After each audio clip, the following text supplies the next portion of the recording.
ప్రజాస్వామ్యంలో ఓటే ఆయుధమని టీయూడబ్ల్యూజే జిల్లా అధ్యక్షులు శంకర్ దయాళ్ చారి అన్నారు.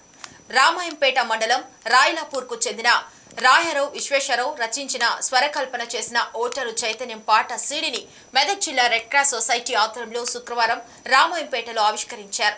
ఈ సందర్భంగా శంకర్ దయాళ్ చారి మాట్లాడుతూ ప్రజాస్వామ్యం పరిరక్షించాలంటే మనం అనుకున్న నాయకుడిని ఎన్నుకోవాలంటే ప్రజాస్వామ్యం కల్పించిన ఓటు హక్కును అందరూ వినియోగించుకోవాలన్నారు. భారత ఎన్నికల సంఘం ఇటీవల కాలంలో ఓటు హక్కు కోసం అనేక రకాల చైతన్య అవగాహన కార్యక్రమాలు నిర్వహిస్తోందని గుర్తు చేశారు. ప్రతి ఒక్కరూ ఓటు హక్కును వినియోగించుకొని ఓటింగ్ శాతం పెంపొందించడానికి కృషి చేయడానికి ఈ పాట ఎంతో ఉపకరిస్తుందన్నారు. పార్లమెంట్ ఎన్నికల్లో ఓటింగ్ శాతం పెంచడానికి కళాకారుల బృందాలు, red cross society, journalist association ద్వారా ఓటు హక్కు కోసం సామాజిక కార్యక్రమాలు చేపట్టడం జరుగుతుందని చెప్పారు. ప్రజాస్వామ్యాన్ని పరిరక్షించాలంటే మనం అనుకున్నటువంటి నాయకుడిని ఎన్నుకోవాలంటే ప్రజాస్వామ్యం కల్పించినటువంటి ఓటు హక్కును ప్రతి ఒక్కరూ వినియోగించుకోవాల్సినటువంటి అవసరం ఎంతైనా ఉంది.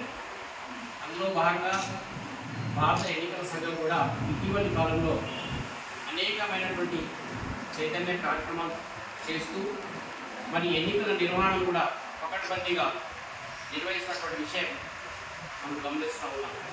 అందులో భాగంగా ఎన్నికల్లో సజావుగా నిర్వహించాలని, అదేవిధంగా ప్రతి ఒక్కరు కూడా ఓటు హక్కును వినియోగించుకోవాలి, 100% ఓటింగ్ శాతం నమోదు చేయాలనే ఉద్దేశంతో అనేక రకాలుగా మరి సామాజిక కార్యక్రమాలు కావచ్చు, కళా బృందాల ద్వారా, ఇంకా మేధావుల ద్వారా చేసి మన అసెంబ్లీ ఎన్నికల్లో ఎక్కడే ఈ పార్లమెంట్ ఎన్నికల్లో ఎక్కువ శాతం ఓటింగ్ నమోదయ్యే విధంగా మరి కళాకారుల చైతన్య కార్యక్రమాలు మన సమాజంలో బుద్ధిజీవులుగా ఈరోజు అనేక సామాజిక కార్యక్రమాలు చేసినటువంటి రెడ్ క్రాస్ సొసైటీ కావచ్చు, ఇటు జర్నలిస్టు సంఘ పక్షాలు కావచ్చు, మరి ఇంకా అనేక సంఘాలు కూడా మరి ఓటర్లను చైతన్యం కల్పించాల్సిన అవసరం ఎంతైనా ఉంది.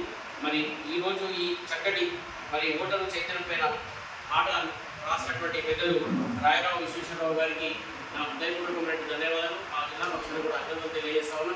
మరి మున్ముందు కూడా ఇలాంటి సామాజిక వృద్ధుల పైన అనేక పాటల రూపంలో వాళ్ళు రచించి సమాజానికి అందించాలని చెప్పి మనసారా కోరుకుంటూ ఈ అవకాశం కలిగినటువంటి పెద్దలందరికీ కూడా హృదయపూర్వక ధన్యవాదాలు.